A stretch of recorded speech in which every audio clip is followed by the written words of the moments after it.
Hello, welcome to a video lecture that I've put together for you on using different writing platforms for the multimodal memory assignment. We're going to focus primarily on a written text all the way up until the rough draft stage, and then we'll start to convert to a multimodal document. But you should probably be thinking already about how you see this coming together as a final draft and what format you're going to use.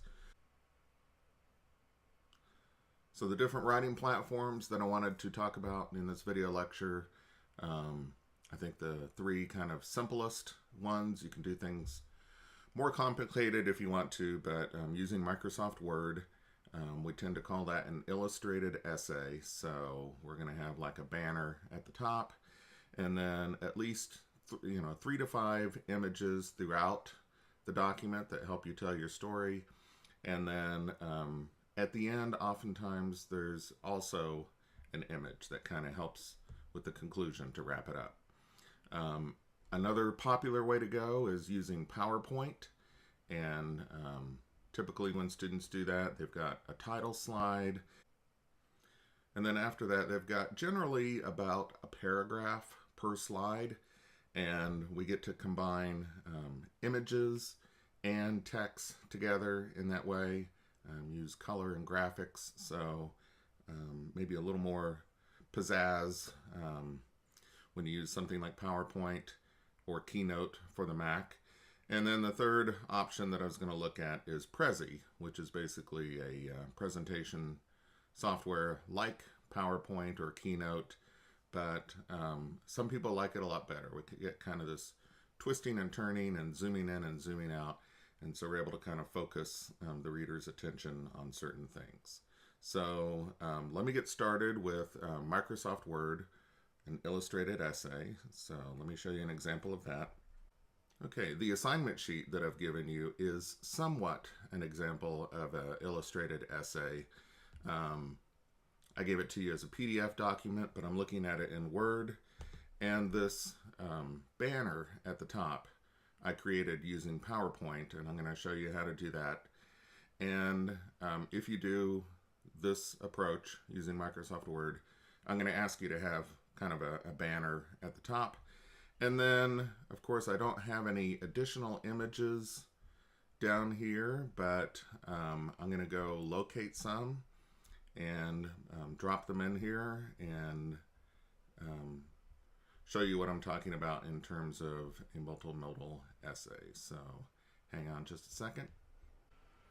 Okay, so for purposes of illustration, I just went onto Google and then Google Images and searched for images about memory.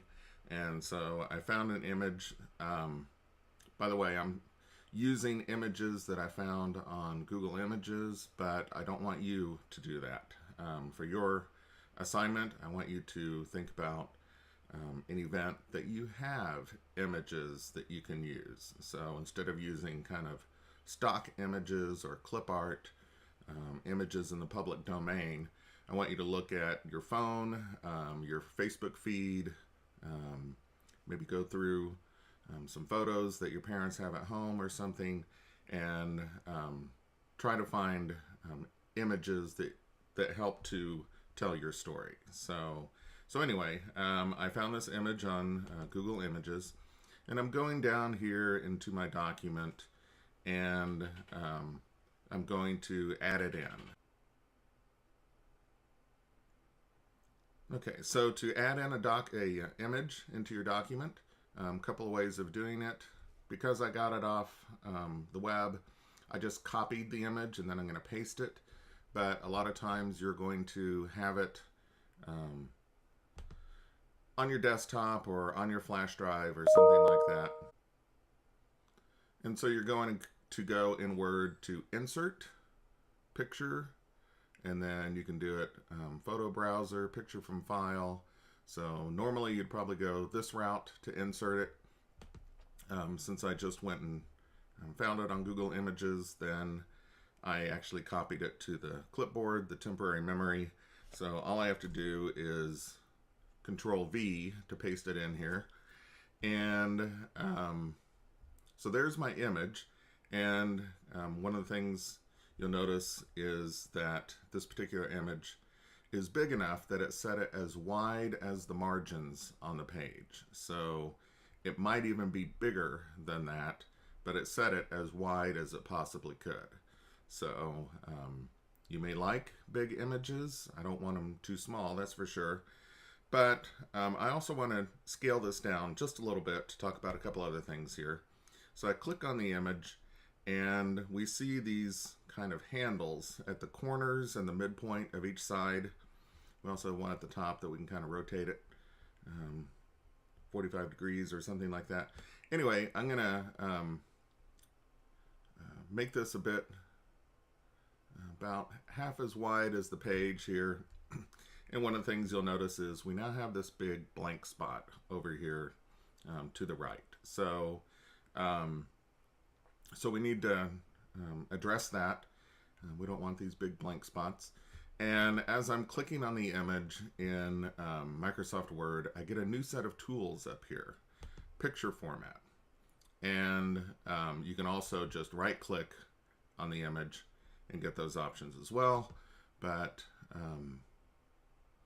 and one of the options up here is called wrap text. So the default is inline with text, but you see a number of different options there. And I'm going to go tight. And so you see that the text came up and wrapped around to the right. And so that's a good thing. Looks a lot better that way. Also, with any image that you do, I'd like for you to put a caption on it. So I'm going to click on this image, right mouse click, insert caption. This is pretty standard in Microsoft Word. And so it wants to call it figure 1. You can use that or not. Actually, it's not letting me get rid of it. Okay, figure 1, and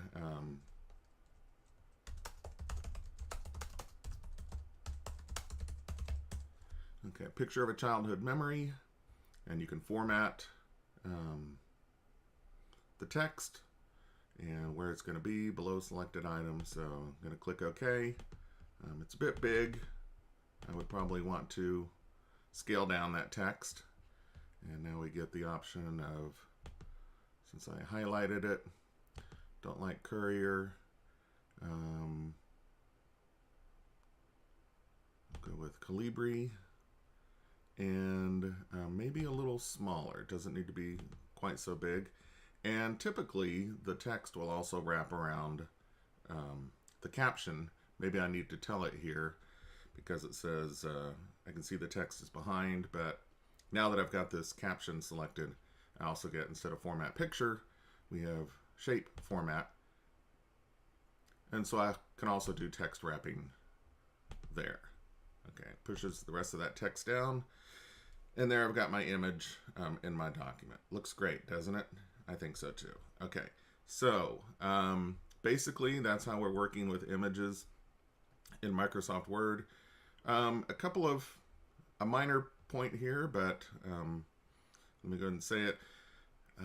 If you have an image where someone is looking to the left or looking to the right, generally we want to put that image to the left or the right so that they're looking into the text, because the reader's eyes have a tendency to follow the eyes of the subject in the picture.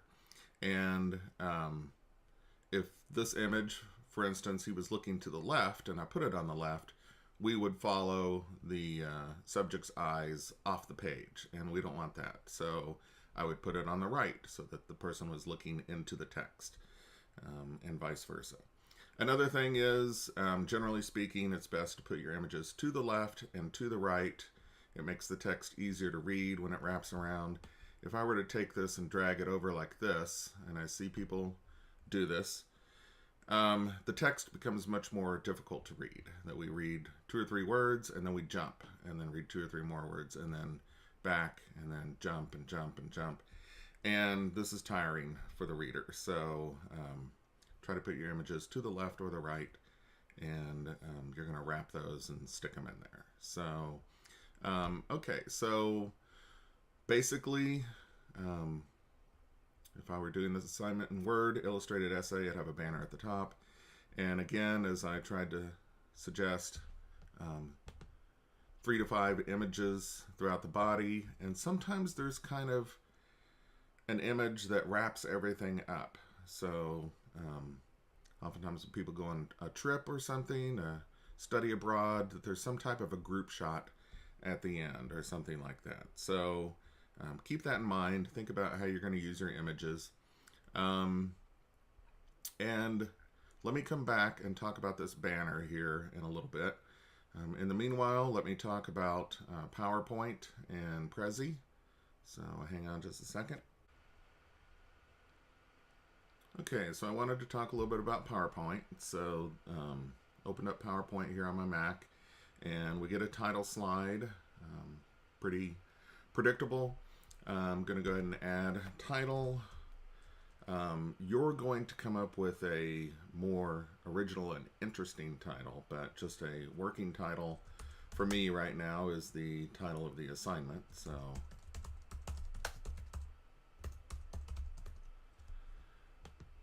and then probably put your name.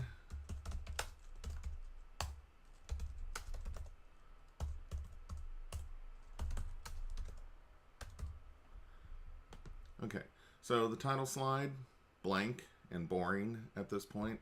We do have these predefined areas for the title and then the subtitle, basically.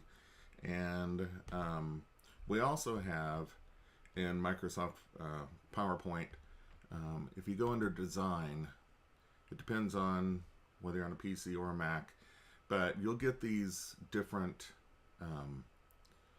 design templates for PowerPoint presentations.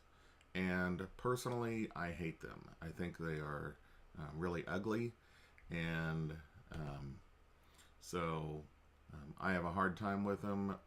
Sometimes I'll choose something kind of innocuous.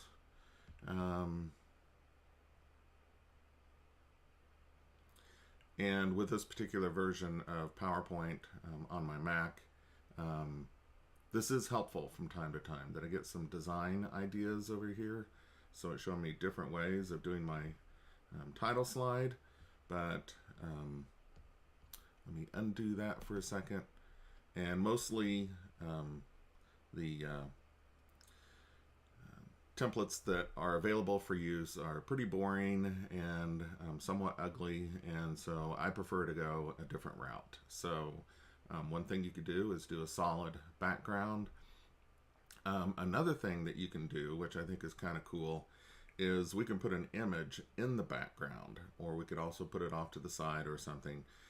I think with my body slides, I would probably want some text on one side and image on the other, or text in the middle and then a background image. So I want to go ahead and do a background image for this title slide. And so what I'm going to do is go up here under Format Background, and it's always somehow on this Design tab. So whether you're on a PC or a Mac, and Format Background, and then it's asking, what do you want to do? Solid fill, gradient fill, etc.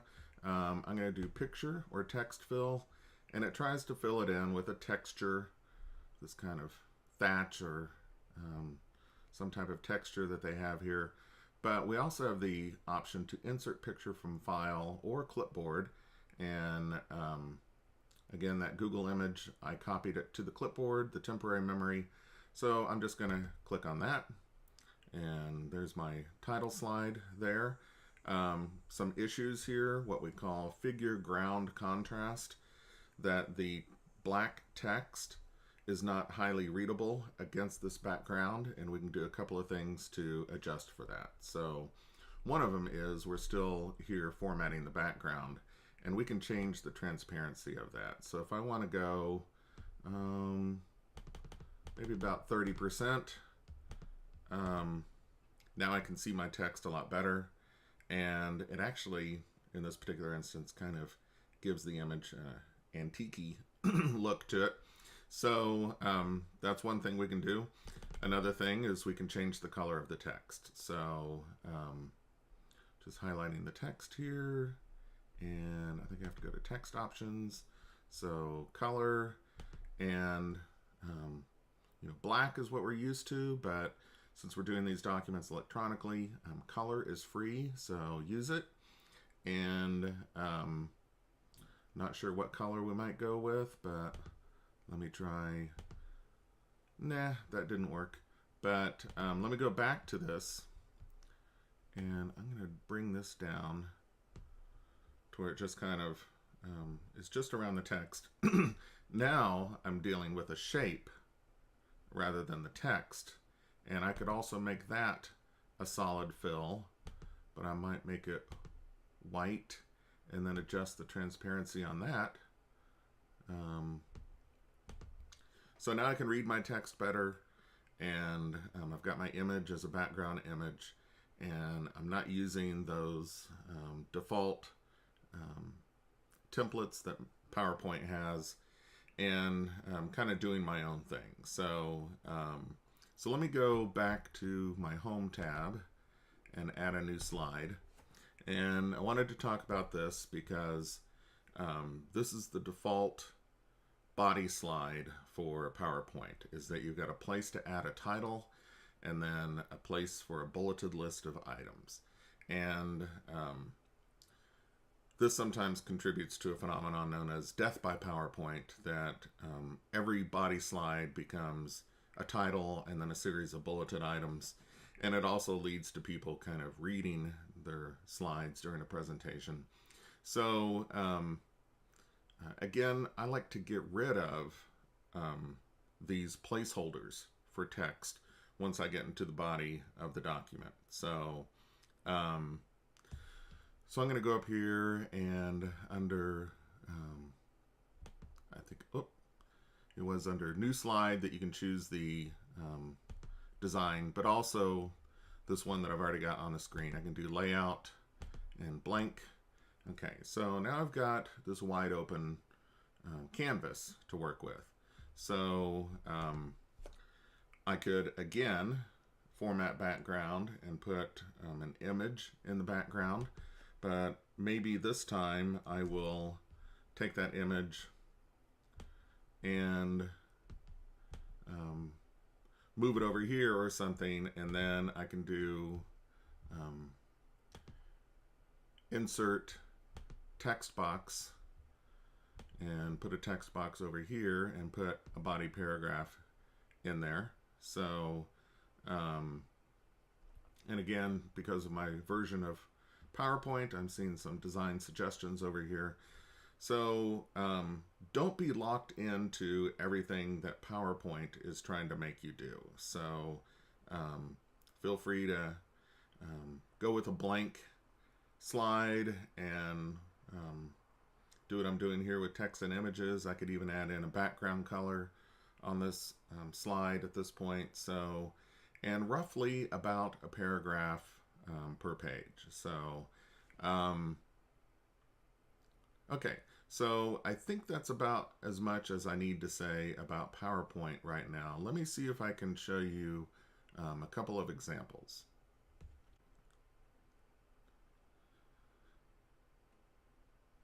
Okay, this particular example, I'm just going to show it to you briefly, and no, I cannot post it on D2L for you to kind of model. That would be a violation of these students' privacy, so I'm not going to do that. But one thing you'll notice is the background, that it's kind of like a wallpaper. And so this particular student found a background that he wanted to use and just applied it pretty much to all of his slides.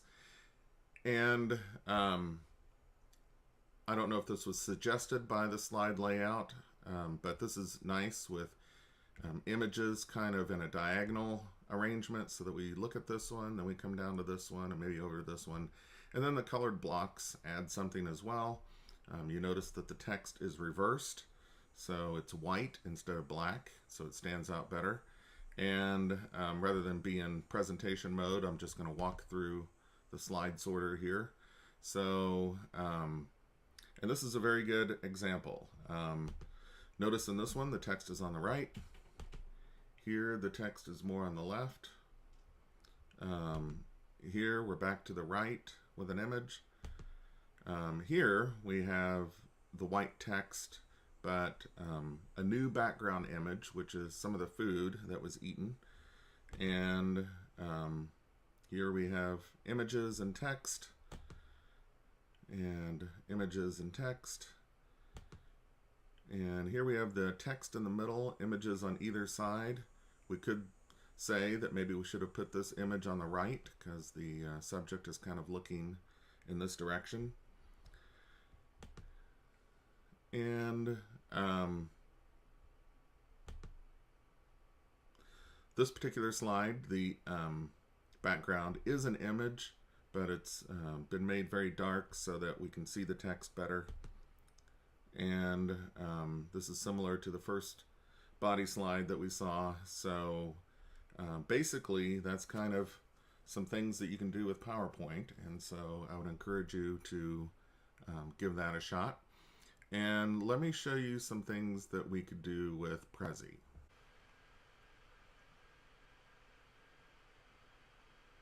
Okay, in Prezi, they do have some templates that you can use. And I would recommend that you look at some of those. I think they're pretty nice. Generally in Prezi, we're kind of building a path from one slide to the next, and we zoom in and zoom out. And so this particular presentation is a family vacation, and the template that the writer used is kind of a mountain climb. This happens to be a multimodal memory about rafting the Grand Canyon, but the template still works. So let me show you this, and you'll see kind of the zoom in, zoom out effect. Okay, so a lot of this text we couldn't read originally. We were looking at just the template at arm's length, and when we zoom in, it's crisp and clear. A lot of times with images, when you zoom in on them, they kind of fuzz out, but Prezi keeps everything nice and sharp.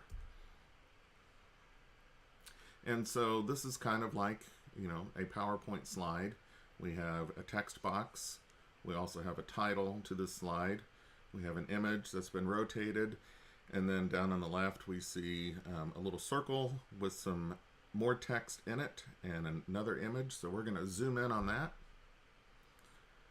Okay, and I think this is a bus. And so here we have another slide, but it also has a couple of slides embedded within it. And we've got the reversed text. It's white instead of dark.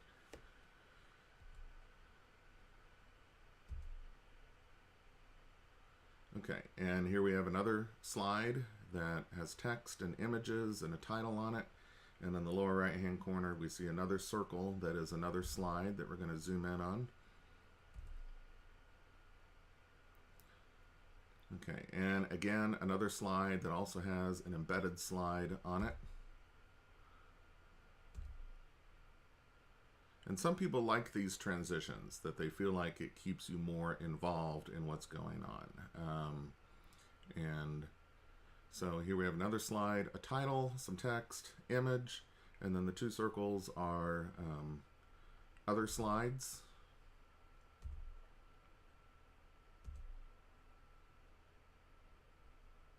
And another slide with a couple of images and some text and a title. This slide does not have a title, but has plenty of text. And text, images, and looks like an embedded slide here. And a slide with title and text and image, and then looks like two embedded slides on it.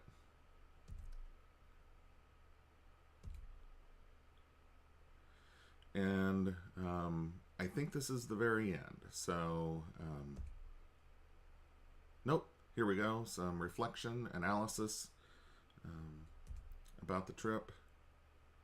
And this is good development of that reflection, significance part at the end. Sometimes people keep it too short, but this looks good. We have 3 slides, I think, devoted to that. and then we get back to the template again. So that's Prezi. Okay, hang on a second.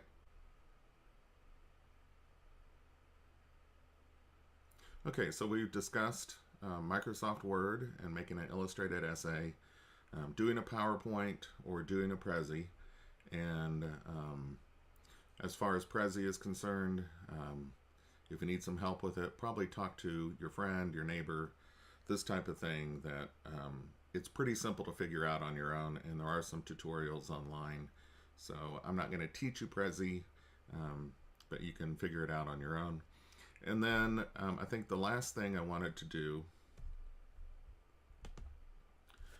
with this presentation was covering how to make a banner image using PowerPoint. So pretty simple, just a couple of little tricks to it. And so let me show you that. Okay, so I've opened a new PowerPoint presentation, and I've gotten a title slide here, and you could use these placeholders if you wanted to. I think I'm going to get rid of them temporarily. So let me just click on each of those shapes and get rid of those. And then we wanted to create a banner. So we want it to be long and wide and not too tall. So one of the things I need to do is change the size of this slide. So again, I'm going to go into Design tab, and then over here on the far right, we already did Format Background, but I'm going to do Slide Size, and then Page Setup. And basically, I can keep the width the same, but I think with the height, I'm going to go with about 2 inches.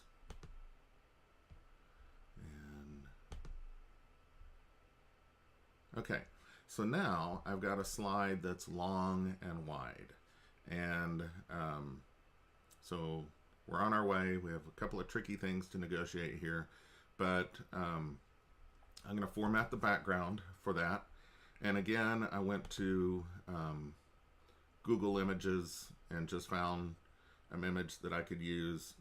I think probably with this part of the assignment, you can get away with a Google image instead of one of your own images. And again, I just copied it to the clipboard, so I'm going to do this. And so these are supposed to be images hanging from a clothesline held up by clothespins. And I'm probably going to adjust the transparency on that so I can see my text about whatever you think is good. I'll go ahead and do 40%. And then I'm going to put a text box on top of that. So insert text box, over here and click and drag. And of course, you're going to come up with a more original and interesting title. But for the time being, I'm going to do my multimodal memory. And let me go to my home tab. I want to center that. And I want to make it a lot bigger.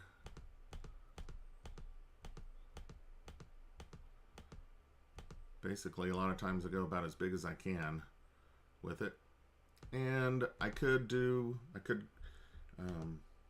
format the text box, give it a solid fill, and then make it somewhat transparent so we could see part of the image showing through. But I think you get the idea.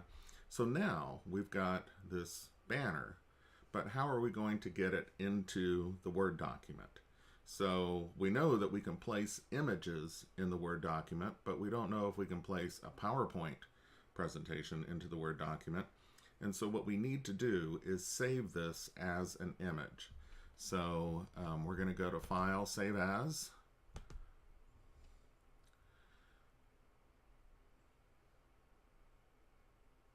Okay, and I'm going to put it in my WRT 120 folder. And I realized something as I started to save this, that on my Mac, it won't let me save it as an image file. We do have some options here for file format, but image file is not one of them. And so what I actually have to do on my Mac is cancel out of this. And instead of saving it as an image file, I have to go to export. And then now I can choose, I'm going to choose JPEG as my image file. And it's going to ask you every slide or current slide only. And I'm putting it in my 120 folder, export. And wait on that. And so basically, back to my Word document again. Let me scroll down and get on the second page, I think.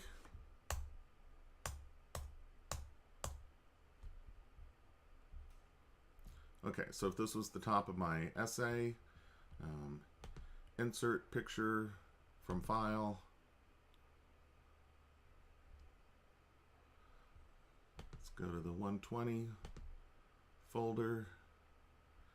It saved it as, I forgot to give it a name, it saved it as presentation to JPEG. That's fine.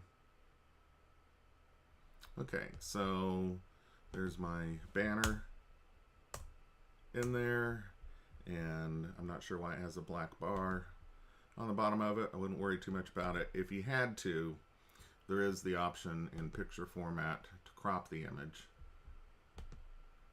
And so I could come up a skosh on that.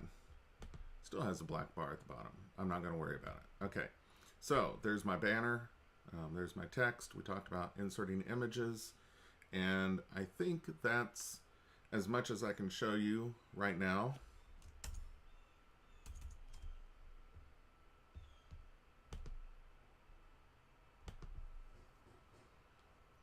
I want you to think about which mode that you're thinking about writing in, and remember that we're just kind of keeping that in the back of our mind right now. We're going to start gathering images, but up to the rough draft stage, we're going to work on the written text. So that's all I've got for you right now. Stay tuned for further announcements, and thanks for watching. Talk to you soon. Bye.